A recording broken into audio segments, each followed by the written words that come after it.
Today's guest is Tiffiny Thrasher. I am so excited to have her. She is one of our really good friends and family members, I feel like. She's been with our team for almost a decade. She started as a builder partnership manager. And in 2020, when the rest of the world was shutting down, she was studying and getting her real estate license.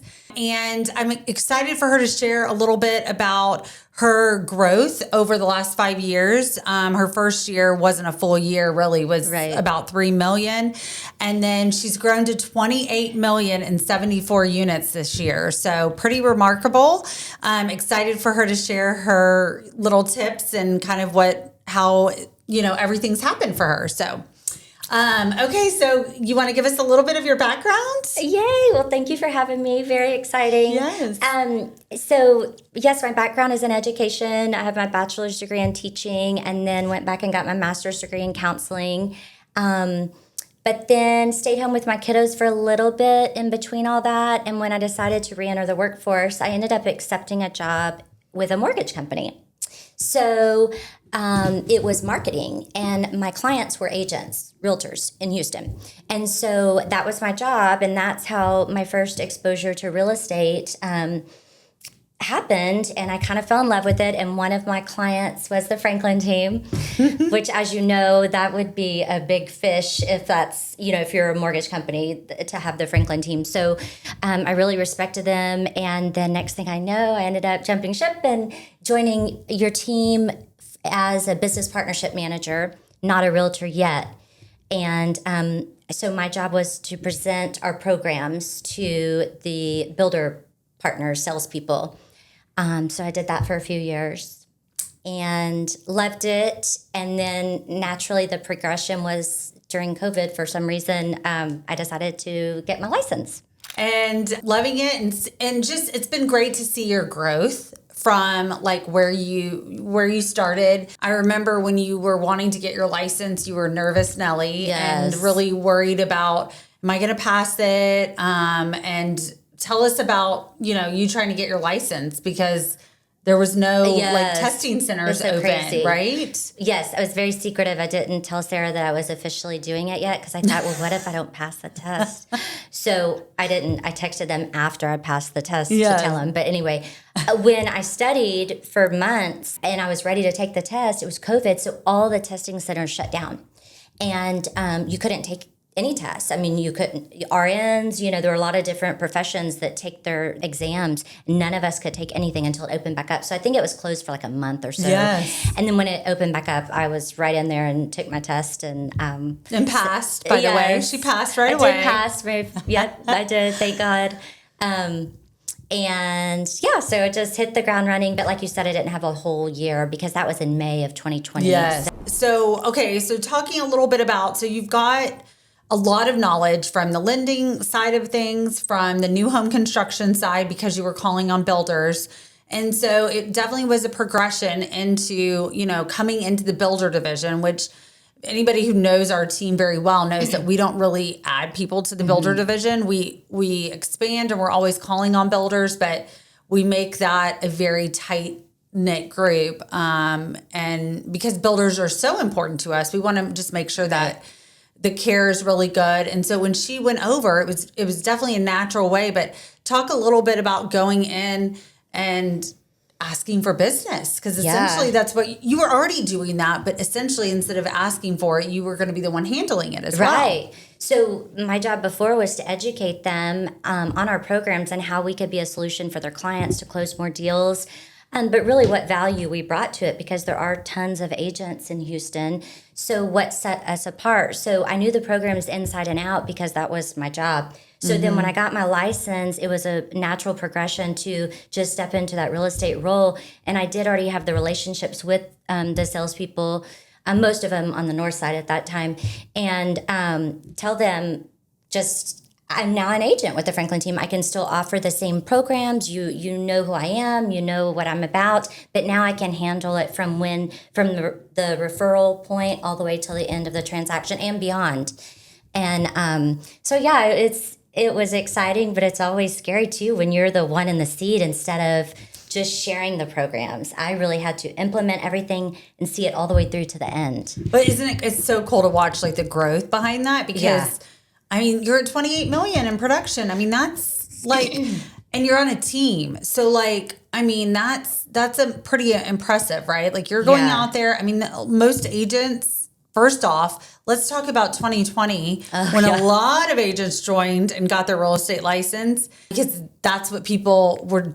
They didn't, work with, they either were laid off or they had a lot of time on their hands. So they got their license. And they were essential employees, Essential employees, yes. And then jumps into, a very crazy strong market for a couple years. And then now we're at the end of 2025. We're about to be 2026. And there's been quite a lot of people getting out of the profession, which we knew would happen over time. But you stayed in it. And not only did you stay in it, you really, I mean, in the last several years, you have taken it, quite big leaps, right? I mean, I think it took a little bit and then you just you never did less than, if I remember correctly, like 13 million, which a lot of agents who are on their own don't do that, and yes, you have the team and you've got the support, which is amazing. I was going to say all these numbers sound amazing, but I couldn't. But you have all the support, which allow you to do that. Yeah. But it's just cool to see the growth. And I know it's going to continue because, we're perfecting different, the industry's just getting better and stuff like that. So, okay, for our listeners, let's talk about your first transaction, your first listing. So my first listing was so exciting because of course we sell all different price points, but this first listing happened to be in the Woodlands and it was almost a $900,000 listing, which you don't get every day, especially as a new agent, on right? your first one. Yeah. Yes. So I was super nervous and it ended up being a lady who her husband had passed away. And so she really needed to feel like she could trust someone. And he had not only passed away, but he was the one who had worked their entire marriage and handled all of the finances and everything. So this was quite a big change for her to list her home, sell it, move, all of the things. And so I ended up being there with her for her to do her listing agreement literally with pen and paper, which is not usually how we have to. We can usually do things through email and things like that. But with her, we couldn't. So I was fine with that and really wasn't used to any other way since it was my first transaction. But once she knew that she could trust me, it was smooth sailing, and then I ended up, a lot of my business is 55 and up clients. It's like foreshadowing, right? Isn't that weird? I didn't know that, but thinking about your business now, that was kind of foreshadowing, right? And I had no idea. I just I loved working with her, and a lot of people like working with first-time home buyers, which I work with them as well, but because it's so gratifying, so rewarding to see them getting in their first home and all that exciting stuff. Well, I think a similar thing can be said about 55 and up because they're moving on to this new space in their life, this new transition, and they're really getting to enjoy life, especially all these baby boomers, Yes. We just work all our life, they're finally getting to enjoy retirement. Yes. And so many of these 55 and up communities that we work with, it's like living on a resort. Yes. And so they're super excited to move to that step, but there's so many things to get them from here in their existing home to closing on that new construction home in that resort community. Right. Back to what I was saying, it's rewarding to watch that process, kind of like it's rewarding to watch first-time home buyers. Sure. Yeah, Absolutely. It's definitely rewarding, but it also can be a little different because there's not a lot of urgency. Yes. So in all things, like with first-time home buyers, one of the obstacles you overcome is maybe them not getting qualified for the loan, or maybe their earning potential or credit scores. But with our 55 and up clients, I'm not saying that can't also be maybe an obstacle for them, but usually the obstacle is not so much financial. It's more the lack of sense of urgency and kind of the stress associated with getting out of their comfort zone and actually doing this thing that they've been thinking of doing. Now, there are other obstacles financially, like if they are officially retired, then they're more like on a fixed budget, right? So that's another obstacle for them. But I have a lot of 55 and up clients that one of the partners is still working. So it's not even like what you would think that they're both retired. Sometimes they're still working. I mean, 55 and up is not that old. Me in 5 years, it is not old. Please. It's happening. I'm like, oh my gosh, wow. It seems like it's approaching much quicker lately, I know. right? I had a client close in one of our 55 and up communities that we work with on the Franklin team in North Houston a couple of months ago, and they were my former neighbor from when we were raising our babies. And so I've known her, 23 years maybe. Oh, wow. And so she and her husband are only a couple years, well, he's like 56 and maybe she's like 54. So they're just barely over, and they just moved to a 55 and up community. Okay, and, their kids are out of college, and it is fun because there's all the amenities and all the things, and it becomes a very social. Yes, it's definitely for a certain buyer. My first listing was a lady whose husband passed away too. Really, and super nervous about the process. She is a family friend, but I still was super nervous because it was going in for the first time and telling somebody how to sell something that is a lot of times the most expensive thing they've ever purchased. And I was pretty young, at the time. I'm like, oh my gosh, like I've never actually sold a listing before. Have I assisted and all this stuff before? Yeah. Yes. It was fine. It worked out. It's a lot of times, I think that's something that's worth mentioning here is a lot of times it's our own insecurity. Oh, yeah, 100%. Then what you're really like, you had all the background, you're really good at, educating. You have the educational background, you have the real estate knowledge background. So it was natural for you to naturally fall into this role and be successful, I think. But it is also natural to sit here and question, am I going to do a good job? Right. And I think that's something that I know for me, I just have to mention this, over the years, I felt like that, speaking, speaking publicly, in front of groups, and now I'm doing a podcast. Of course, there's always some natural things, right? To feel oh my gosh. But I think that's one of the things that I always want to teach other agents, other people, whatever it may be. Yeah. And of course, my children that yes, but that's how you grow as an individual. So it's been so empowering to kind of watch how you've been insecure about it a little bit. I mean, it was briefly because you started doing really well. Fake it till you make it, but yeah. No, but I mean, I think it's important because it is scary and new things are scary. But what's that growth-wise if you're not doing new things? Yeah. And here's the thing. I knew that I knew the information I needed to know. Yeah. I knew that I had the tools I needed. I had the support from our team. But it's just, like you said, it's most people's most expensive asset. It's not like you're selling a shirt here.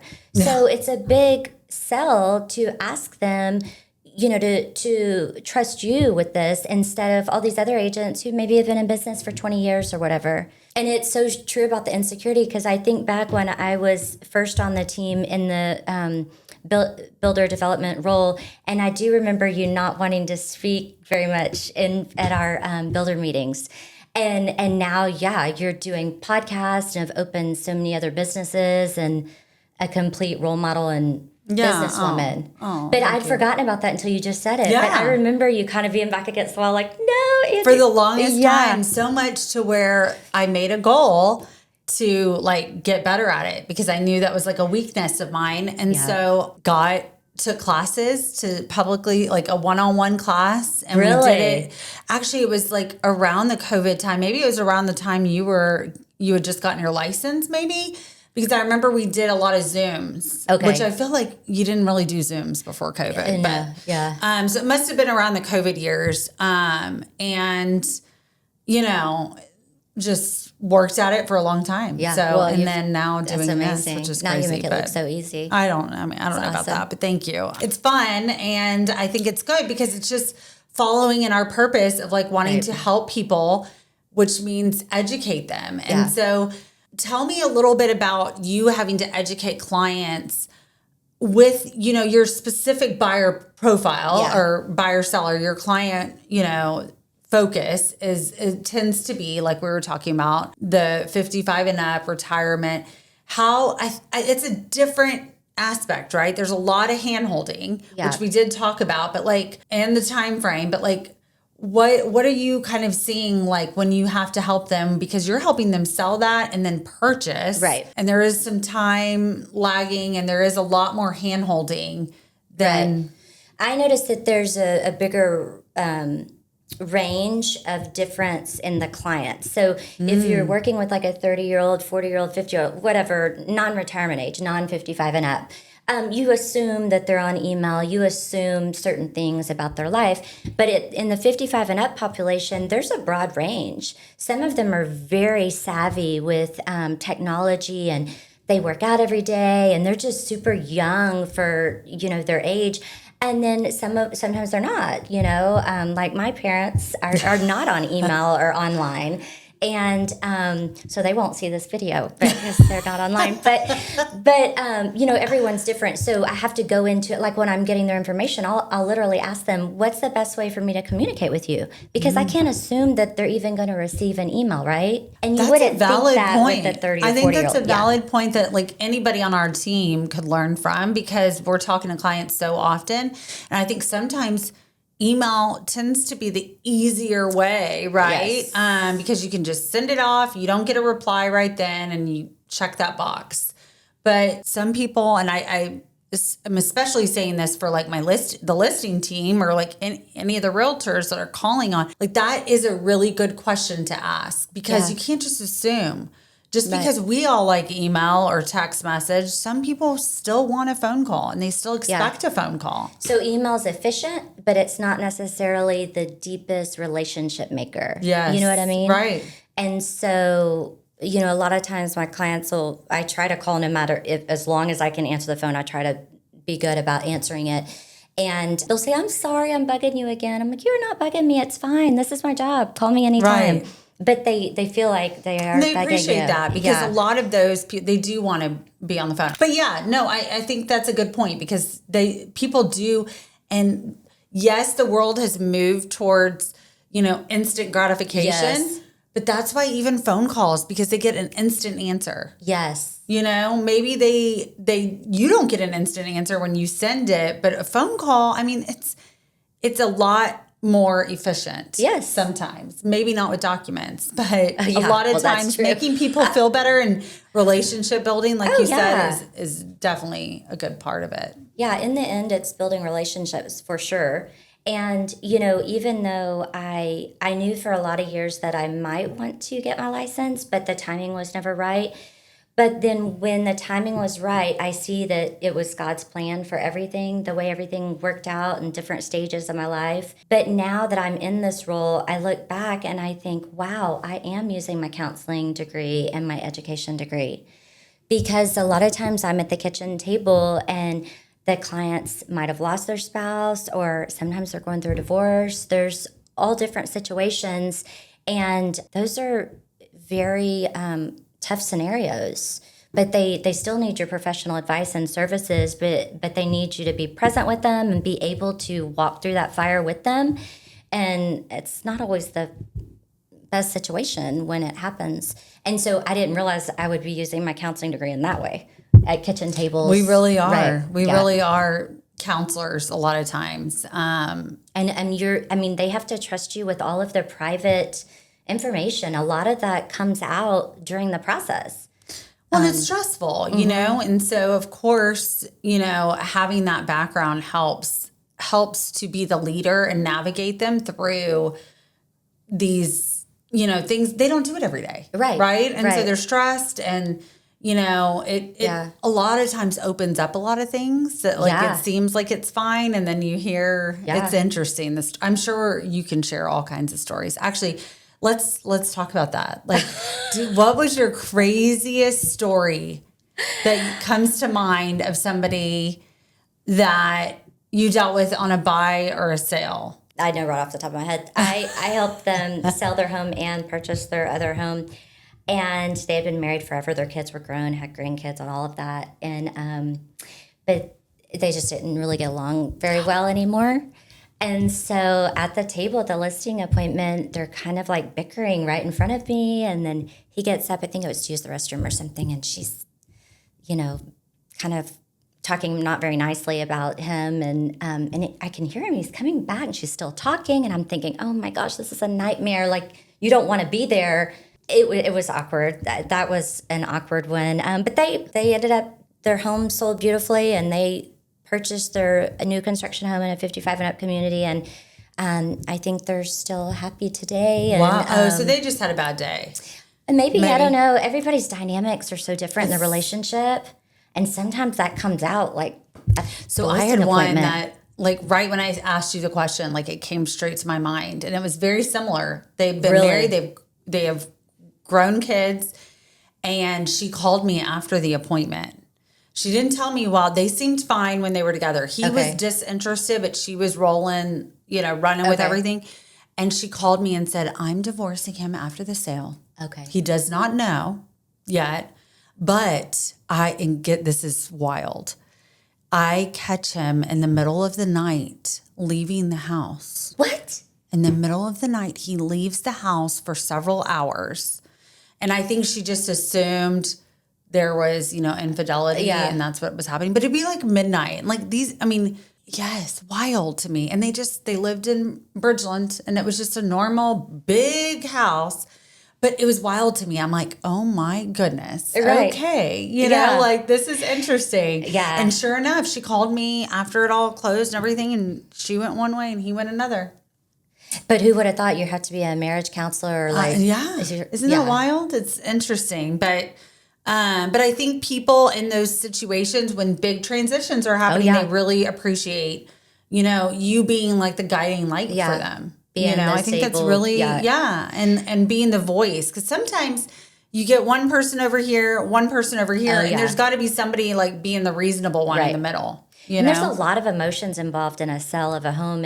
And so I have to tell them, especially in this market right now, as you know, I have to tell my sellers a lot. I know that you invested a lot of your money into these upgrades and updates, but in this current market, our buyers can go right down the road and buy a new construction home, for less than yours with a better interest rate. And so we really have to, I know that you're emotionally wanting to attain this price, but we really have to stick to what the market says the house will sell for, and these comps right here that I'm trying to share with you.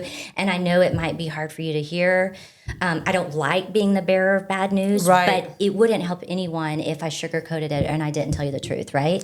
It's just going to sit on the market forever. And you have this false sense, which causes it's going to be more money, right? So if you tell him this, it's like a year down the road when it still isn't sold, now you're mad at me. Like, the goal is not, our goal is for us to sell it. And just because this is something, you can't ignore this other data that's out there. Right. And that's the biggest thing, is getting people to understand that, like, yes, they're not an apples to apples comparison because one's new and one's older. Right.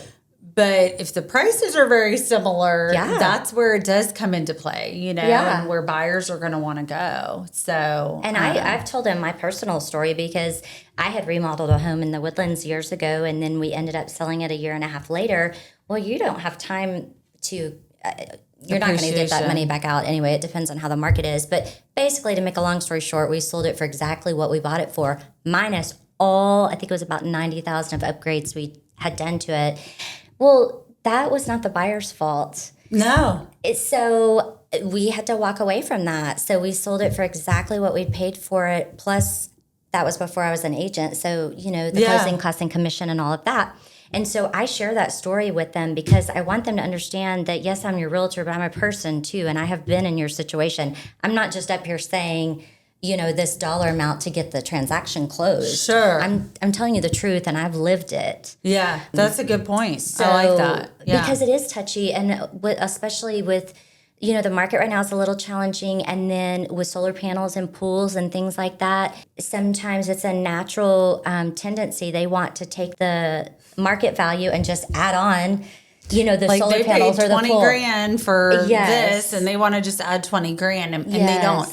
And there's a lot of those nuances about being a realtor that we get paid to advise on, right? So Right. we're advising on that little tiny thing, but we're also advising on where you should price it at, how to read the comps, how to navigate repairs and navigate like issues when trying to marketing it. I mean, there's just a long list of things that realtors do that I feel like I actually have a call with a potential, like a past client today who's asking for like running different numbers and different stuff, but he has another realtor involved and he's not trusting that other realtor. And I'm like, okay, well, I don't really work for free.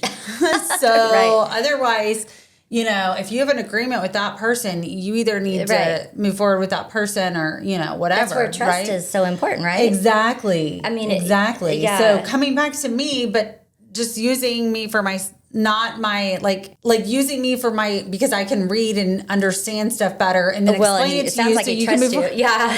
but not using me. So anyway, so Tiff, we talked a lot about, you know, that 55 and up, you know, communities and stuff. And like, is that kind of your only niche that you work with buyers and sellers or? No, I work with all different age groups. It just so happens that my business has tended to lean that way, just word of mouth. And I think just relationships and trust. But, you know, our programs, we have programs for all different age groups. Example, our Seller's Advantage program, as long as we represent them on the new construction home as well as their current home, then we reimburse them 3%. And so that's appealing to all age groups of sellers and buyers. Yeah. And so we have our lease buyout program. Of course, that would benefit any age group as long as they're in a lease. And so I have clients of all age groups. It just so happens that I think it was God's plan. It's just kind of leaned this way. Yeah, and that's great. I love it. And there's good stories too. Let me tell you one, because I know we were talking about like a story earlier where it wasn't real happy of that couple, but I've had all other ones. Like I had a gentleman that I represented. He had lost his wife to cancer. And I helped him sell his house and purchase a new in a 55 and up community. And then, you know, I follow up and bring treats to him and stuff throughout the year and things like that. And when I'd followed up with him, he was dating someone and they were going to get married. Oh, and so no, it wasn't right away. I mean, it was a couple of years later, but you know, he's moving on to that exciting chapter of his life. So there's exciting things with it too. Yeah. But yeah, and then I love it when I have repeat clients because it's confirmation that not only did they trust you in the beginning, but they feel happy with your performance overall and that they want to have that relationship continuing with you in their next transaction. Or they refer you to somebody else that needs it. That's, I feel like, is such a great way to know that, like, oh my gosh, Tiffany is my realtor for life and like refer you to other people. So that's awesome. Yes. And okay, so speaking of that, on the stuff that you do with past clients, like what do you do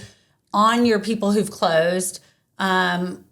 How often do you touch them, and what are some of your Popeyes that you give them, just to kind of share with the audience? I kind of got an unfair advantage because before I was an agent, you know, in marketing, we did all the little Popeye things. That was my role. So then when I stepped over into being a licensed agent, I kind of kept doing that and would still reach out to my builder partners. And then I included also past clients and things like that to drop little treats off at their porch or their place of work for the builder partners. And it really does create something to talk about, right? You're stopping by, reminding them about your programs, but also then you can talk about whatever treat you're dropping off.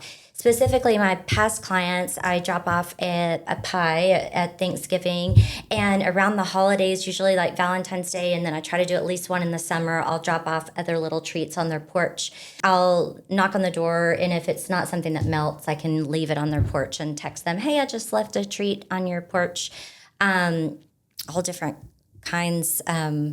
I'm going blank now on the things. There's a lot of cute stuff. Oh, yeah. Kinds of. And there's a book. I don't remember what the name of it is, but we can include that in the bio. But there's that book that we read that talks about, like, it's all about like different Popeyes and like what you can do to kind of stand out, because it's not very expensive. Right. And really you get, you know, one transaction a year from it pays for it all, right? Yes. Like it's not like you have to spend a lot of money, but it's also being top of mind, right? Yes. Like, so they remember, oh my gosh, and then they have your card there, and then they just remember seeing you. Because if it's gone years, which I have been like, we've never really been good about doing that. Myself, my dad, my brother, we just never really were good at that early on. And so we would send something every year, and, you know, if we saw them out somewhere, it'd be great. But we were not often doing that. And I feel like you already have a relationship with these people, you know, and they've already, and if it was a smooth transaction, which most of the time it is, you know, they're going to like love to continue to like refer you and work with you. Right. So I think that's important, you know, to do that as an agent. I try to integrate it as much as I can into my life.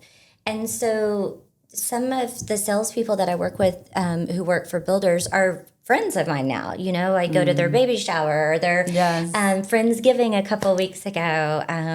That would be Erica. Awesome. And no, but, you know, they become friends, and you go to birthday lunches and things.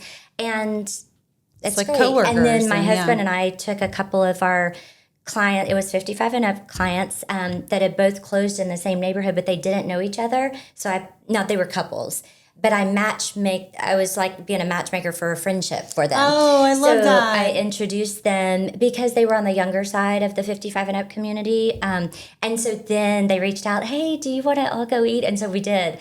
And I told my husband, you have to come because this is like a couples thing. You know, so he and I. And now they're friends. Yes. You know, that's awesome. That's so fun. That's great. So it just try to make it fun and, you know, keep the relationship aspect in it. Yeah. Yeah. Instead of it being transactional. Yeah. Because it can be so stressful with the numbers, and, you know, it's a very important transition in their life, like we talked about earlier. So just try to keep the human aspect in it. Yeah. I think that's important. So speaking of the transactions, talk a little bit about being on a team and what all the team offers and how it's benefited you. Yeah. So I thank you for, you know, your compliments in the beginning, but obviously if I was an independent agent, my numbers would never look like that. We have such great support on our team, and I can't tell you how many times I've had to execute a contract and I'm literally on vacation, you know. It seems like every time you go on vacation, that happens anyway. You get leads, you get business, or you're selling homes. Yeah. Yes, but I have my business partners that work on our team with us and support each other. I know that I can reach out to them and they can handle anything for me.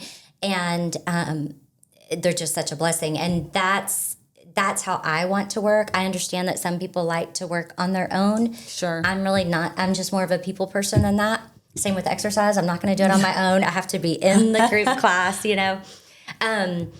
But so for me, the value is right there. My business would look completely different. It would not be as fun. It would just be completely different if I was on my own. And I think one of the aspects that I love to talk about our team is the fact that like all the support staff, like you don't have to do a lot of the like paperwork aspect of it or like putting it in to, you know, you're not doing listing documents or putting a sign out in the yard or taking the photos. You know, there's just like all of this other back end support that you're calling to initiate. But, you know, we've got so many people doing it. You're not inputting the listing. You know, there's a lot of stuff that's awesome for that because it frees you up to then do the other stuff that you're good at. Yes. And the stuff that you can like be the personable one. You can call and spend a little bit longer on the phone with the person to make them feel at ease as opposed to going, okay, well, I got to rush off and get this paperwork done before my next appointment.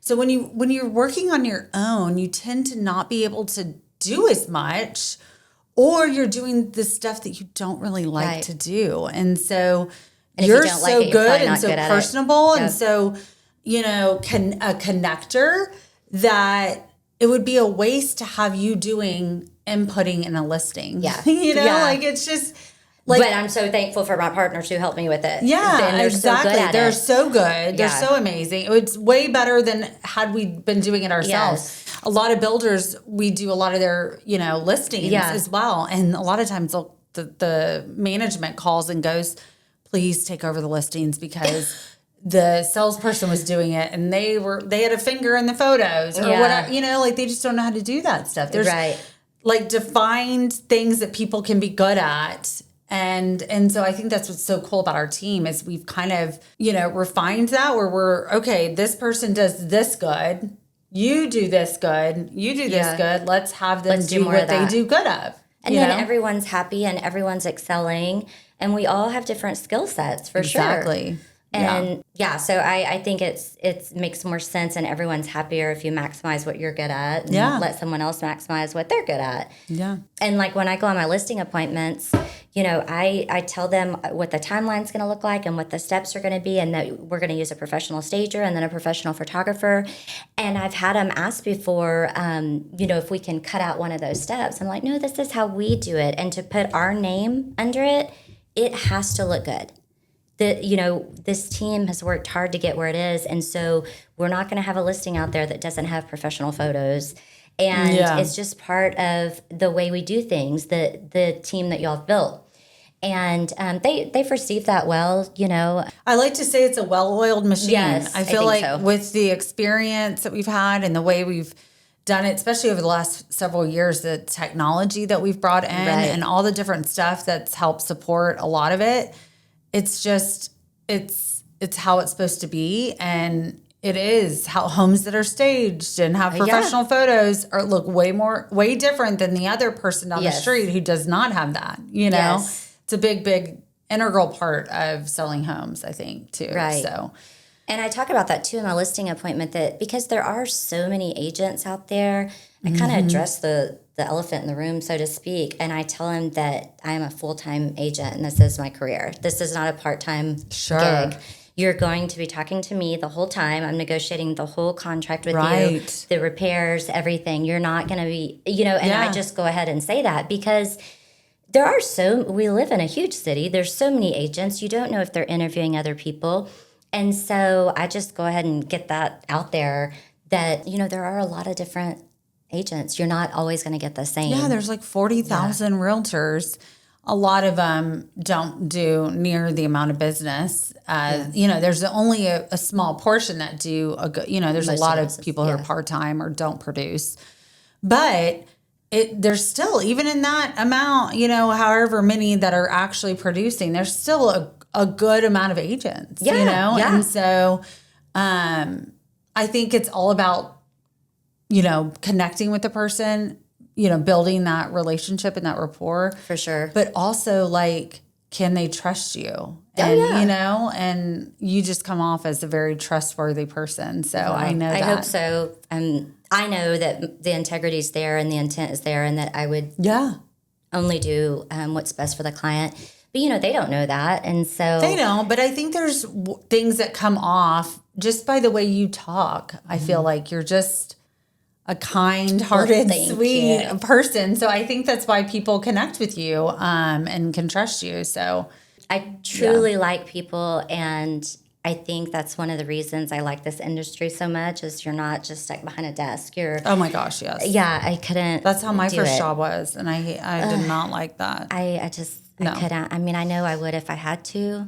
Well, of course, but you kind of found your career, like you said, you found what you can be successful at. So it's awesome. And we're so proud of you. I'm so excited. If anyone is thinking about getting their license, to reach out, because I thought about it for a long, long, long time.